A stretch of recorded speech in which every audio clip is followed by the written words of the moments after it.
This episode of Sean and John was recorded on January 11th, 2016.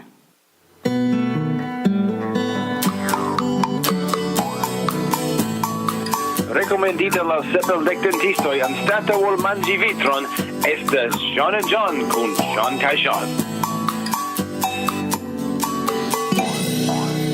Yay, it's Sean and Jane. Welcome to Sean and John, everybody. I'm John. I'm Sean. And I am Amanda. It's Amanda Smith, and she's back with us, and that's really cool, and that's what my song's about. All Hello. right, I'm done. I'm signing off. Thank you, ladies and gentlemen. Yep. There's the door, John, and we'll finish up without you. All right. So Amanda is back with us. It's been like a long time since you were back when the show sucked. You were on, but now it's amazing. Oh, it doesn't suck now? No. No. Yeah. You're here. Oh, wow. I see what you did Brown nose there. and the guest. Yeah. I see what you did there. She insulted us afterwards, too. I don't like the way this works. So I guess we should start off with what we're drinking today. Yes.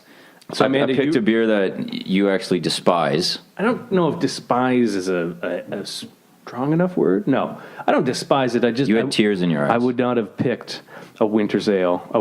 Now, Amanda, you requested a dark beer. Yeah, I'm okay with it. This is somewhat dark. Yeah, it's Do you like winter ale? dark colored.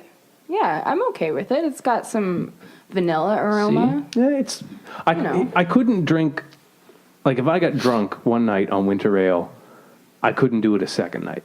You know, it's that beer. Yeah, You know, I'd need a while. It's like McDonald's. You can't eat it 2 nights in a row. No. It's not good for you. Actually, I had the experience when I was younger with Jaeger bombs. I had so many one night. It was a good 6 months till I could even look at a bottle of Jaeger. Oh, yeah. I don't drink. Are we cracking? Oh, There we go. Our guest is ahead of us. Already going. Let's get this party started. John? Should I sniff of pour beer, by the shall we? microphone as well? Oh. No, Yeah, I'm pour. gonna- You're our I'm guest. not hearing it. Oh, See, my sound was better, and I did it by hand. Yeah, I know. I was trying to go for the good too sound. fancy. Oh, yeah, you can hear my pouring it. So, But yeah, my we are- pouring skills were great. Bodacious. We are drinking Granville Island Winter Ale. And I'm sure It's a great beer. I'm sure. Cheers. And it's the company's wintertime. Really gonna love Yeah, you it's winter. comparing it to McDonald's. Well, hey, I mean, Yeah, but they're healthy, man. if they had the financial success of McDonald's, wouldn't that Yeah, be fair enough. So this is the first freshly recorded episode of the new year. Our last 2 episodes were rebroadcast with Cody, and I mean, I'm very sorry to everybody you had to listen to Cody. The classics. Poor Cody. Oh, well, we want to get him on again pretty soon. But anyway, so we have Amanda with us today.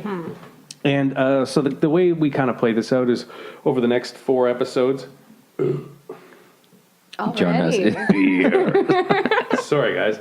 We're classy. I had a coffee before everybody got here, and coffee and beer. Hey, it's not so great.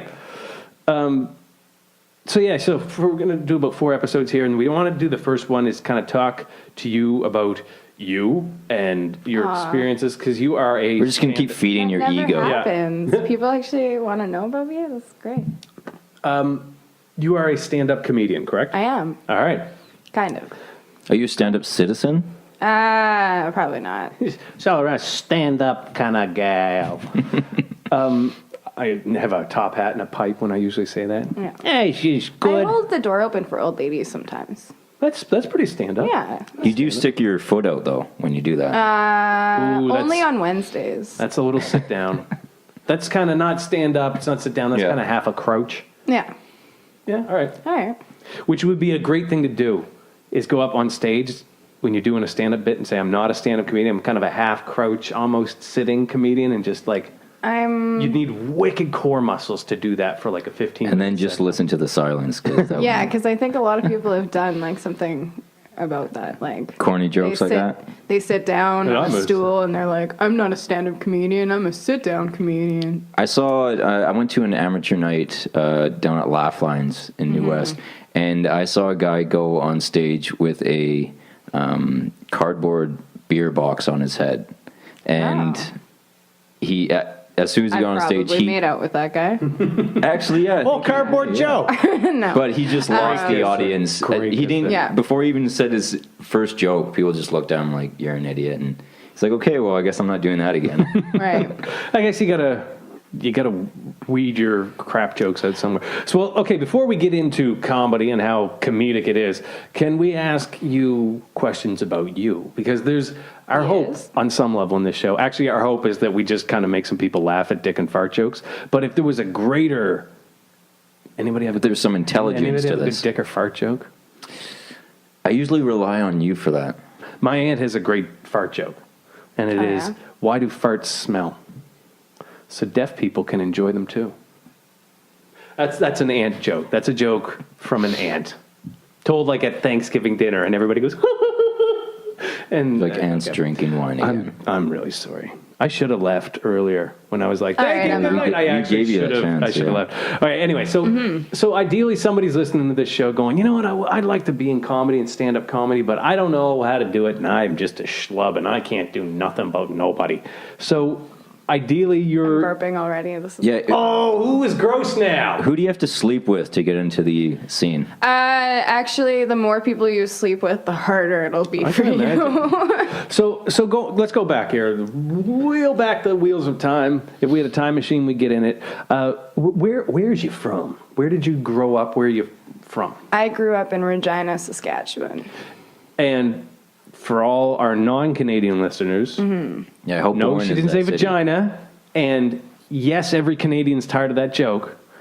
But Regina, Saskatchewan, and were you there until you ended up here? More or is it- less. okay. I mean, I've moved here twice. So I lived here when I went to school, 2009, 2010. Went back to Regina for about 2 years. Moved back here in 2012. Cool. And Wait. Describe Regina though for us. what is Regina like?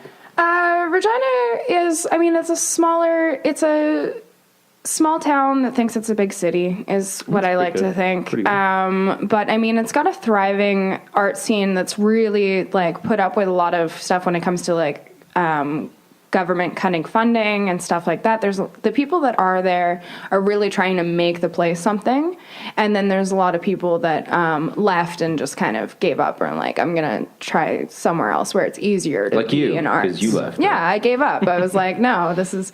I mean, everybody kind of knows everybody, so if you like.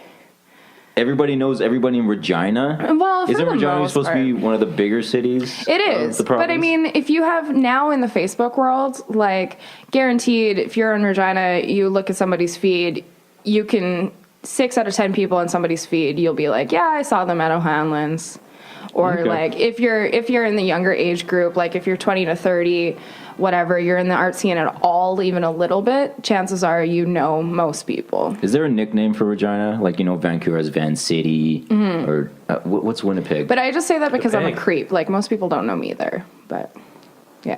So you're the one person there who like nobody recognizes. So you could just say whatever the fuck you want. Yeah. People are gonna be like, who is she? Do you recognize? Yeah. I don't know. I don't recognize her. So you came here for film school. Right.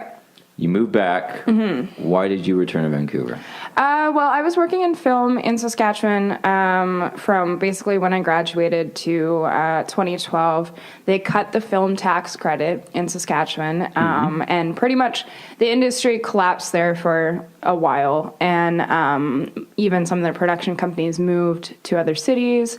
Everybody just was fearing their jobs. And so for me, I already wanted to move back to Vancouver. So I kind of used that as like a push to be like, now I have a reason to leave and come here to try to work in film. And then. Cool. So, is there a blur for you between, because you said you've come back and you have worked on a number of different sets, and so you do work in the film industry, but you also do stand-up comedy. Yes. Do the two blend, or is there a divide between them? Like, did you come back to say, okay, I'm going to work in the film industry, and then say, hey, you know what? My free time, I'll go and huck yucks. Well, the biggest divide, I would say, is that when you're working in film and you're doing like 15 to 18-hour days, it's kind of impossible to do stand-up. I can imagine. So the more I've been working in film, the less I've actually been doing stand-up. Like, the most I did stand-up was when I first moved here. For about a year and a half, I didn't work in film yet, and I was working just every odd job imaginable, trying to support myself while I did stand-up. And then I probably did, like, counting open mics, probably like 5 shows a week. I tried. Wow. But then I started working in film because I was like, you know what, I actually have to like pay my bills and be a real human being. Mm-hmm. Yeah. So I actually have responsibilities. yeah, exactly. You guys don't take jokes as rent payment? Yeah. So and definitely not my Listen, jokes. okay, how about instead of my August rent, how about this one? Why do farts smell? Huh? Nice callback. Like, all right, I'll have them for Nick tomorrow. Get out. Yeah, so I mean that's probably the biggest divide for me is I feel that I'm constantly like film is going good for me and I do enjoy it, but it's the biggest thing that like even this year I've been thinking maybe I should take a step back, get a different 9 to 5 just so I can focus on stand up again because last year I mean I did a lot of shows say 2013 and then 2015 I probably did maybe 30 shows, which isn't a lot. So I guess you can say stand-up is kind of your passion. It is, yeah. So going off of that, being here in Vancouver, how is the comedy scene in Vancouver? Do you feel like it's growing? Is it diminishing? It's definitely growing. You know, the fact that the Northwest Comedy Fest is coming in February this year, and it's blended with JFL just for laughs. So that's going to be a really great thing. Like they've got really great comedians from out of town coming in, like Janine Garofalo. She's the only one I'm going to name because everybody has to go see her. She's amazing. Is she still relevant? Because I feel like, I mean, she was part of that, I don't know, alt comedy push in the 90s, right? Yeah. Is she, like, still got... Well, is she still relevant, or is she coming out with in my jokes about life, she Y2K? will always be relevant. Okay, fair enough. Okay. And I think that it'll be very interesting to see her. She's doing 2 shows at the Rio. I don't know why I'm promoting it. I'm just really excited to see her.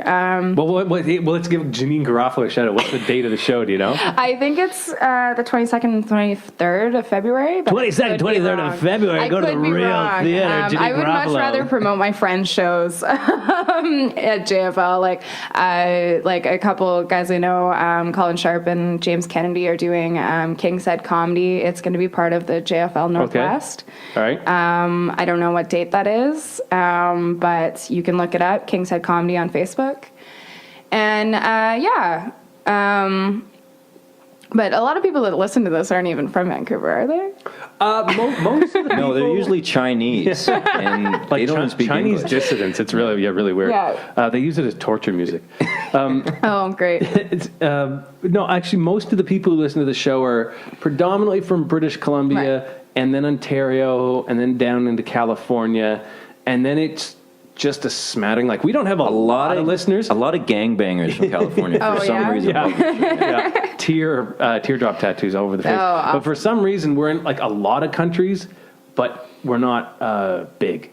So like Right. there's people Sporadic. in Italy and in Germany and in So Australia. Malte in Germany. I think it's Malta. So yes, we're in like 25 countries, Yeah. but only like 2 people. Yeah, 1 or 2 Right. people. Like there's one Okay. person in Great Britain who That's listens exactly to us. how Or my I don't know who career's you gonna are go in too. Great Britain. Or you know but what it thank is? you. This is what I think. I think we just have a huge fan that is a millionaire, and he travels the world, and he just listens to us each Oh, country. wow. The It's same episode guy. again and again and Wow. again. Every Yeah. Should get time him it's to sponsor private. you guys. We really should. Hey, rich guy. Yeah. Yeah. We'll put your name all over the. We're whores. We'll whore ourselves out hugely. So Yeah, sorry, I so kind of went off track. you got into comedy. Where was your first gig or your first stand up My improv first deal? set was in a curling rink in Regina, Saskatchewan. Rockin'. That is the Yeah. most Canadian. Are people Opening. actually curling in the background while you're like, hey, how's No, everybody doing? We were like in the bar area. Okay. Yeah. So, and how old were you at the time? 19. Okay, I guess you would have had to be to perform the bar. Yeah. Did it go well? No. Did you do curling jokes? My friends that were doing the show, they got me to. I believe we even talked about this on the last time I was here. Good. I was in a bunch of Quaaludes. But they got me to host for my very first time ever doing stand-up, which I would just like to say is Jesus. a bad idea. Oh, so you were kind of the MC between other. Yeah. Oh, I've heard that's a bad job. So I did the opening, and I mean, this is me. Like my default style, like my default mode is I'm gonna murder somebody. So like having me as an MC, I'm really promoting myself right now, but I mean having me as an MC, especially when I'm not used to changing my stage presence to happy, doesn't really keep a show going very well. Fair enough. So I just got wasted. And so you got wasted too, but how would you describe the audience? Was it, middle age? It was all our friends. It was just your friend. Oh, okay. Yeah. It was all people we knew for the most part, and then some stragglers that hang out at the curling club. And the regulars, curling regulars. Yeah. And I mean, it was the curly roos is what they like to be called. It managed okay. It was an okay show. I didn't do a very good job, but we had some really great comics at the time. Did people applaud you afterwards, or like, well, at least you tried? Or did they actually say, hey, you did awesome? I would say common courtesy, like even when you're bombing, like everybody always applauds, even if they're just happy that you're finally off stage. Like they applaud at the end. Like she's gone! Yeah. Like, man, they really like me. Yeah, totally. So I should do an encore. Yeah, thank you. I am on. It's really on everybody, tonight. Show etiquette, people are pretty good with it. Yeah, they applaud when you're done. I think it'd be once you get to the professional levels where, okay, I put my 2 bits down for the ticket because it's 1940. Yeah. I want to laugh, goddammit. Make me laugh, funny man. Ha! Okay, so that was your first gig.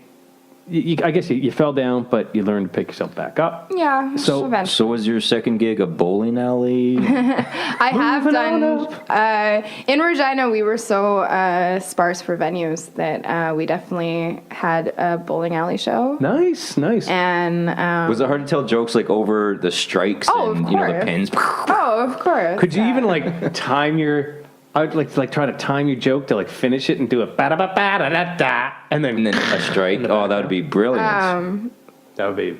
Yeah, I never thought about that. I was just focused on pierogi poutine because that's what we used to eat in the bowling alley. That sounds really pierogi poutine. Yeah, it was just pierogies with cheese and gravy on top. It was fantastic. That makes so much sense. I can't believe. And what was in the pierogies? Cheese? Yeah. Perfect. Right. All right. I'd say fuck this show. And let's go to Winnipeg or Regina. And get pierogies and pierogi poutine. Yeah. All right, let's go. See you later, everybody. Okay, bye. we're over. It's done. These and then we need sounds of a car and then an airplane. Like the Simpson episodes. That wasn't a good airplane. That was more like a mortar. Ladies and gentlemen, we're ready for takeoff. What the fuck? Is that the wheels? No, we're She's flying. been watching we're CNN flying. way too much. Actually, the sound of the plane. Ladies and gentlemen, we're going to run into a little bit of turbulence. Oh my goodness. Okay, yeah. All right, so you had started into comedy at the age of 19. Mm-hmm. Before that, who was the first comedian like you saw special on TV or whatever it was, and you were like, "Holy shit, I want to make people laugh"? Well, I was watching, I would watch Richard Pryor with my dad and stuff like that, and I loved it. Cool. But I think for me, because I'm a little bit more narrow-minded, I had to see a woman doing it for me to put myself in those shoes. So when Sarah Silverman started getting popular, probably when I was in high school, that's when I started being like, I actually kind of want to do this. Mm-hmm. So, but I was always a comedy fan. And Ginny Garofalo too. I do remember watching her when I was younger, but I was so young that I didn't even have aspirations yet. Okay. Oh, fair enough. I was so young that I was just oh, my parents want me to be a vet. Okay, cool. I didn't really have my own head yet, but I was this is really cool, and I want to watch it all the time. But then when I started getting older and getting confidence, why did your parents want you to be a vet? Do you guys have an insurmountable amount of pets, and it was just getting expensive. And like, you know what, you're going to be a vet. We're going to save money this way.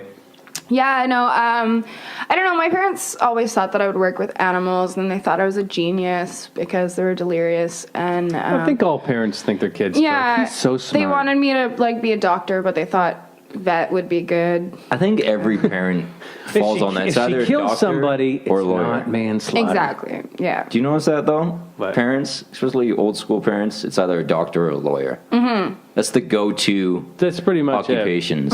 Yeah. Or it's always doctor, lawyer, or advanced molecular biologist. If I can't count how many times parents go on about someday he'll be an advanced molecular biologist, and I'm like, he's probably doctor or lawyer material, and they're like, you shut your goddamn mouth. That's a SOBie for you.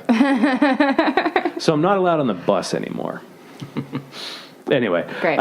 So it was really when you saw a woman, a female comedian for the first time, and you realized like, oh, okay, this isn't just some dick and fart joke boy game. Yeah. I mean, with the like. Even though Sarah Silverman does a lot of dick She and fart does. jokes. She does Yes. do a lot of poop jokes. Yeah, she does. Because shit is relatable to everyone. Everyone shits. That's true. That's how I justify it. Farts are the funniest thing in the world. Yeah. I'm not saying they're clever or smart, but admittedly, they're the funniest thing in Everybody the world. farts, everybody shits. Exactly. Do you know why they smell? Oh God. Thank you. All Yeah, right. let's segue away from that. Yeah, okay. I'm bringing so, it back. I'm gonna get one more time before this episode's over. Can you Oh, not God. bring it back? Oh, too late. It's Ever already, considered it's already never brought bringing it back? It's in the ether, guys. It's already. Of course it's in the ether. You It's just lingering above you. The fart. What is that, Progi Poutine? Okay, that was a good one. I bet you that would give you some. Oh, we're not going to talk about it. So how do you deal with you bomb in your first? I bomb time. quite often, yeah. Now, I would argue that's you need to. Any comedian who hasn't bombed probably. Here's the 10 thing. years from When it now, comes to I'll be bombing, though, good because I bombed. do comedians kind of hold it like a badge of honor? Because I assume Bombing? every stand-up, comedian or a bombs. hell gig. Most of us, I know some comics who are very upset when they bomb because they're used to doing very well. And then there's people like me who is like, I'm still figuring out my stage presence. And like I said, I have default I'm going to murder you mode. So I'm not always the funniest person. Like even if Is that what my you say to jokes- people if they don't laugh?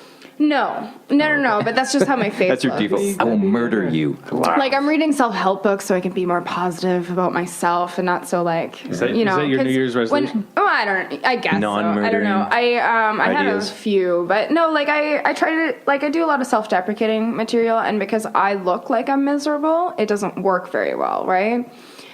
So you have that, what is that called, the resting bitch face? Oh yeah, Is that- resting bitch face for So you sure. have, Yeah. Anyways, so like for me, I bomb. I do like well sometimes. Like I've killed it before. Like I definitely have, and I don't bomb more than I kill, but I'm used to bombing, and it's just like okay, whatever, no big deal. Right. But at the same time, there's about 30 seconds right after the show where I immediately grab my smokes, go outside, and I'm like, why am I still fucking doing this? Like, you know, I'm pissed off for like a good minute and a half. Yeah, I'm good. Like, I'm murder pissed off you. for like a minute and a half, and then I'm just like, you know what? This is still my dream, and I'll get there eventually. So, Cool. yeah. Yeah, if there's one thing I've heard a lot of comedians who now are, you know, like the Louis C.K.'s, the Bill Burrs, the people who are going to sell out Madison Square Gardens, or Yes. Amy Fisher, which, you know what, I finally saw. Amy Schumer? Schumer. Amy Fisher. Amy Fisher. Now, we are talking about murders now, right? Yeah. Who's Amy Fisher? Why do I know Amy? Didn't she hire that guy to murder her husband? In How to Make a Murder or It was whatever? I haven't seen Buttafuoco, it. Joey Buttafuoco. You haven't seen How to Making a Murderer yet? Making a Murder. Is that right, though? Oh, Amy Fisher and Joey Buttafuoco? No, Maybe. it was Amy. I don't know. Anyway, I whatever. don't know. Amy Schumer is who I was trying to talk about before Right. I went all dyslexic on everybody. Yes. Arguably the biggest female comedian now, Eliza. She just Schlesinger. exploded on the scene. Yeah, I mean, But she'd been working at it for a long time, which was what I was going to go there. Where she's huge now and she's getting movies and specials and Comedy Central shows. But there was like these 10 plus years where she was doing curling rings. Yeah. So is that kind of just the common thing among comedians, where, you know what, you got to do your time in the trenches? Or is there always that secret expectation of, maybe I could just Dane Cook this and get like a bajillion followers on Facebook? There are a couple of people who are like completely, they're kind of enigmas, I guess, and get really successful right away. But for the most part, I think especially us struggling comics are like to think that that's how it works, But I mean, I had this one mentor type character back in Regina. One of the guys who ran one of the rooms. I thought it was like a multiple personality. Like no. Like a guy who used to run one of the rooms. He used to always say, like, you don't even get good until you do 1,000 shows. Okay. And like back in Saskatchewan, doing 1,000 shows was going to take like 7 years at least, just with how many were available. So like it's kind of the given mentality that you got to really pay your dues because it's not easy. And a lot of the successful comics even, they like saying, even if it looks easy for them, they want to really give the mentality that it's not easy to do, so it takes time. And it does. So. And how many shows have you done? I stopped counting a long time ago. I don't know. Do you think you're close to 1,000? No. So you're maybe around 100, 200? Oh, no. I'd say I'm probably close to the 500 mark. All right. Yeah. So your best show ever? You said you've had some really good shows. Do you remember? Do you remember your best show where you were like, even halfway through, you were like, I'm crushing it, or you got off the stage and you were like, I don't even need a cigarette. I don't want to murder anyone. Yeah. Why do farts smell? It was funny. I actually recently did I was doing the preliminaries for the Yuck Off this summer, and I was doing a set, and it was 2 days after I got a concussion. Nice. And I was wasted. How did you get the concussion? That's actually kind of an intense story. I don't really know if we should talk about it. Like, not in a we don't have time this week, but we can get into it next week if you want. So I got a concussion, and I was drinking. So I was aloof. I was funny. Maybe that's the secret recipe. Yeah, I know. That's what a couple of my friends were saying. They're like, we just have to hit you in the head, and then you'll be a hilarious comic. A couple of shots of vodka, hit yourself in the head. Yeah. So anyways, I did this bit that was actually like a reading bit. Like it was a fake article. And anyways, I killed. And it turns out I went a minute and a half over, and they start docking marks from you. And I still got second place, though, after going a minute over my time. So you would have easily wrapped it up if you didn't go over. Yeah, but I got second place still, so I went on to the semifinals. Oh, okay. And then when I did the semifinals, I was completely sober and bombed. Yeah. So you just need to, like, down a couple, I don't know. I don't know, like, also when I had the concussion, I had, like, a cut on my forehead, so maybe I got some sympathy votes, too. Do you know what I bet just draw WKRP it on next time, in Cincinnati? Les Nessman always had the Band-Aids somewhere, and that shit's funny. Band-Aid? Yeah, so there was when they started WKRP, the guy who played Les Nessman cut his hand that day, and he came in with a Band-Aid on his hand, and they just decided that every episode he'd have a bandage somewhere else on his body, and it was always moving. It was just a klutz. Do you remember when Nelly made a Band-Aid a thing? A fashion wasn't that trend? Like his dead brother or something? That was... Was it? Yeah. Do you remember when he put a Band-Aid on his face? Hot in here. It's okay. So take off all your clothes. I am getting so hot. Nobody can see this. When he first came out with Country Grammar, that album was unbelievable. And then he just went straight poppy, and I couldn't listen to him anymore. That's what happens to most. Just very radio There was friendly. a time where Ludacris was legit. Like Chicken and Beer was a great album, and then it just turned into And now it's your diet. Chicken and Beer. Body by Chicken and Beer. I think we're going to have to wrap up this show. Is there anything else you want to tell that our audience needs to know about what it takes to make it in the motherfucking comedy game? Just keep working. Just keep doing it. That doesn't sound exciting at all. But just do it. Just, Holy fuck. Just grind it out. Be kind, be humble, keep Please working. Keep working, keep doing it. If it gets tough, just keep going, because eventually you will hit a stride and you will figure out how to make it work. And if you are 10 years in and it's still like, fuck, I really suck at this, then maybe you should quit. But maybe you should be a garbage man. Or keep going. Get a concussion. Yeah, or just and have a couple of shots get of a concussion in a very weird way, and very visible. Yeah, and then get a cut on your head and get sympathy laughs. Money. All right. Yeah. So let's wrap this up and sign off here. You can visit us online at www.seanandjohn.com and go see our YouTube channel and Twitter and all that cool stuff. You can find me on Twitter and Instagram at John Sobey. You can find Sean on Instagram at McGreevySean44. Amanda, do you have a Twitter handle or an Instagram handle? I don't actually. I gave up on the Twitter game. Oh, you gave up on Twitter? Yeah. Because you were on for a while. I just had a weird episode where I had a manic episode where I got worried that I was never going to get a real job if I kept my Twitter up. Can someone fax you or maybe a pen pal?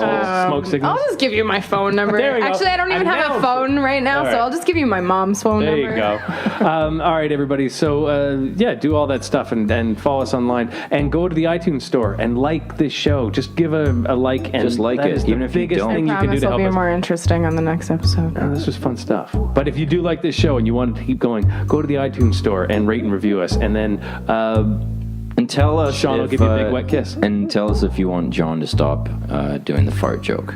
Please. Oh, which reminds me. Please comment on that. Do you guys know I fart smell? There's a consensus. Goodbye, lovers.